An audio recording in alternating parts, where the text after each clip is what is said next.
Hi everyone, it's Chef Nick from the Fat Sparrow Group. Welcome to my kitchen. Today we're making lemongrass char on papillote. This is a really cool presentation. This was one of our favorite dishes on our menu at Uptown 21 back in the old days. And I just love this presentation, so I'm excited to share it with you. Let's get into the box and see what we've got here. We have our seasonings, oh boy, and our butters and our oils. We have a pomegranate, onion, fennel, the char itself, the Arctic char, which is a beautiful, nice, rich trout type fish. We have some baby potatoes, breadcrumbs, lemon, this must be spinach. It is indeed. And our lemongrass, thyme, rosemary, and garlic.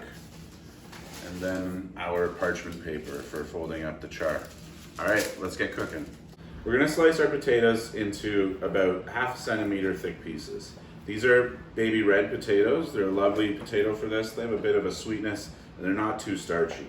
It's important we don't cut them too thick because these are going to cook at the same time as the char in the same parcel. So if we cut them too thick, they won't quite get there by the time the char is perfect. So keep that in mind when you're slicing. Next, we'll cut our fennel. Same kind of concept. We want to make sure we cut it into pieces that will cook nicely for us. So I've cut my bulb in half right down the top. The next thing I'm going to do is just pop out the core. You can just kind of cut in on a triangle and pop that guy right out. And that goes into the bin or into your stockpile. Same as always, if there's a blemish on here, we'll just trim it off. And then I'm going to slice these into sort of the same shape slice, maybe even a little thinner. And I can just pop those right into the bowl with the potatoes. Next thing to worry about, we'll do the lemongrass and the garlic. So the lemongrass, we're going to peel off any outer pieces. Same thing, this is really good for stock. If you've never worked with lemongrass before, it's an actual grass variety and it has this really amazing lemon smell. Interestingly, when it's in this condition, you can't quite smell it, but if you take the back of your knife and just kind of hit it a bunch of times, you'll bruise it and you'll bring out all those essential oils. And then I'm just going to cut this in half once and throw it in there. This is going to come out later. We don't want to eat this. So I'm actually going to keep this out of the bowl so I can just make sure each bundle gets one. And then this will just aromatize the whole package, but we don't want to eat that. It's way too fibrous. Next is my garlic. As always, just give it a quick smack. I've got skin on there, so I'm going to peel it off. That's the quickest, easiest way to peel garlic at home. This is just give it a good smash and then peel the skin off afterwards. And then we'll give this a quick chop.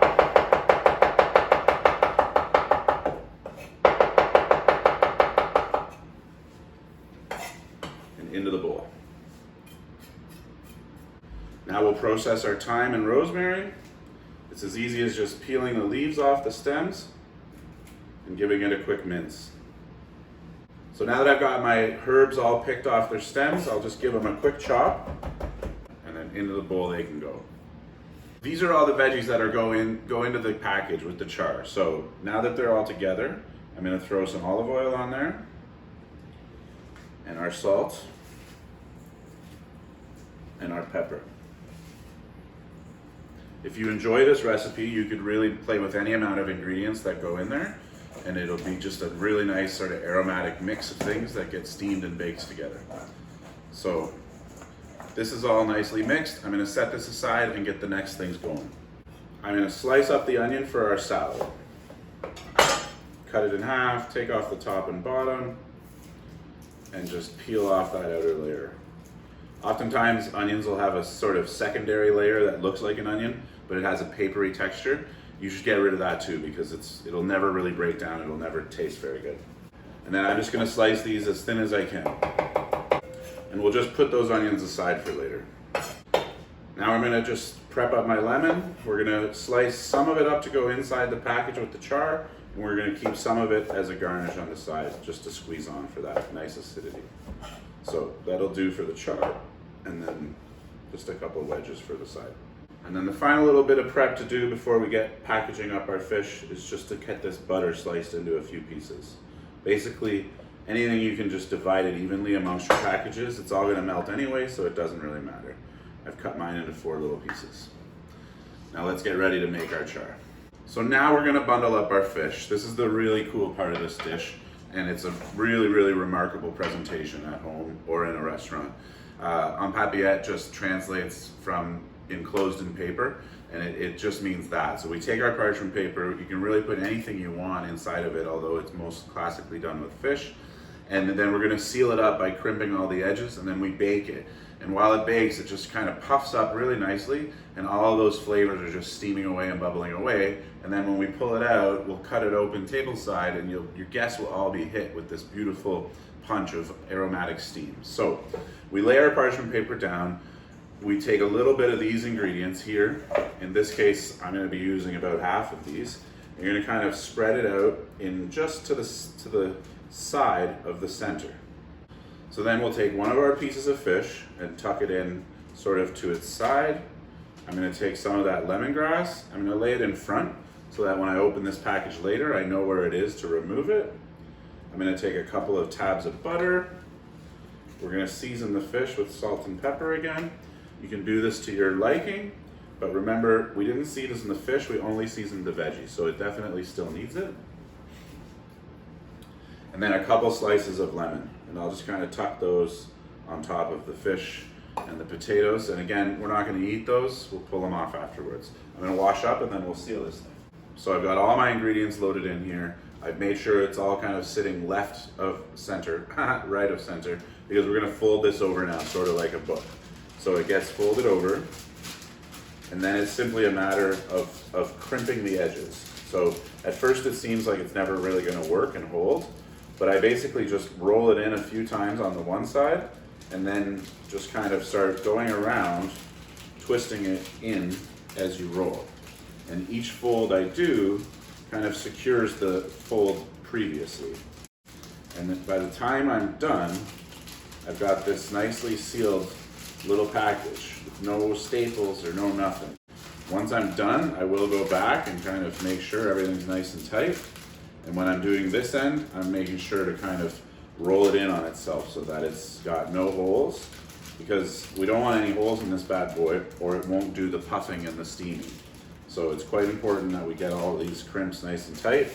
So like I said, I've done that. Now I'm just gonna kind of go back and make sure that all my folds are strong enough to hold, just by twisting it again.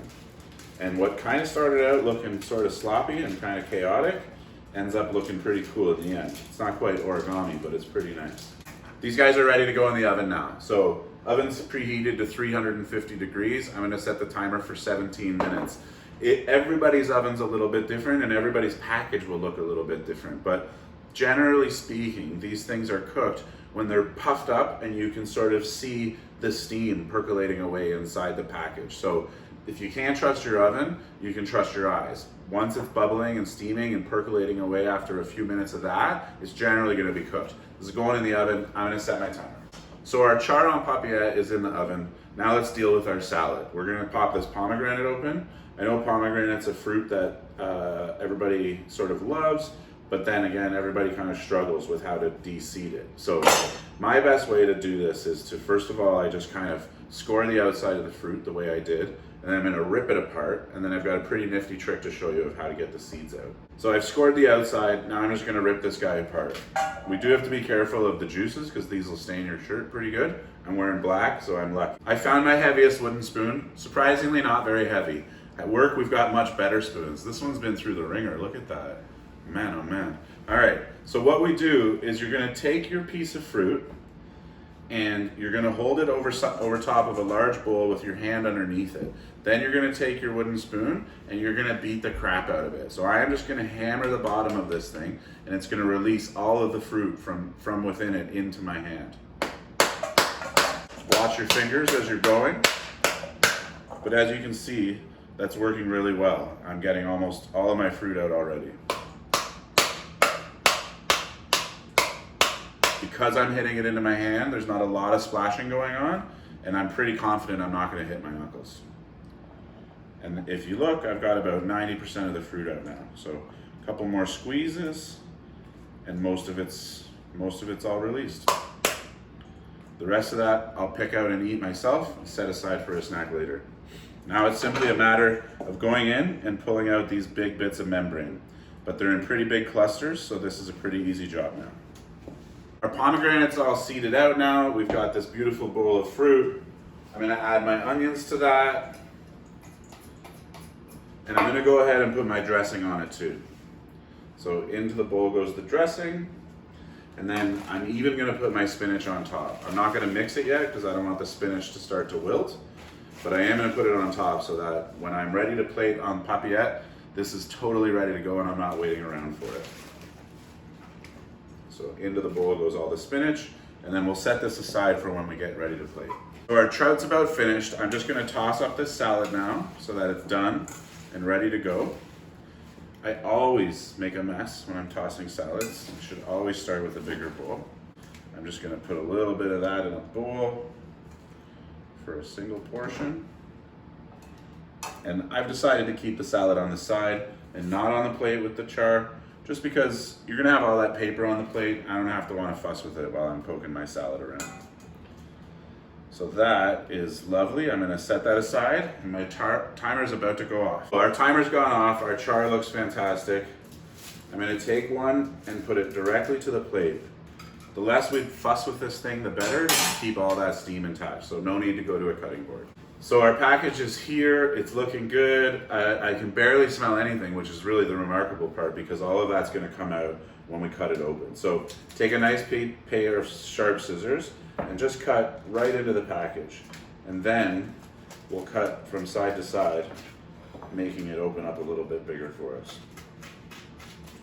Oh, this smells fantastic. I don't know if you can see the steam coming out of this, but it's just awesome. So I've cut it open on a nice square. Make sure you don't have any little pieces of paper lying around. And then that's how I'm gonna dig in and eat that. I've got my nice lemongrass on the side. I'll flip those lemon slices out of the way, and I'm gonna eat right out of this package. That looks fantastic, and I can't wait to dig in. It's gonna be really well complemented by our spinach and pomegranate salad. All of that fresh sort of citrus flavor and juiciness, it's just gonna go wonderfully. I'm gonna dig in. I can't wait to enjoy this. Thanks for cooking with me, guys, and we'll see you next time.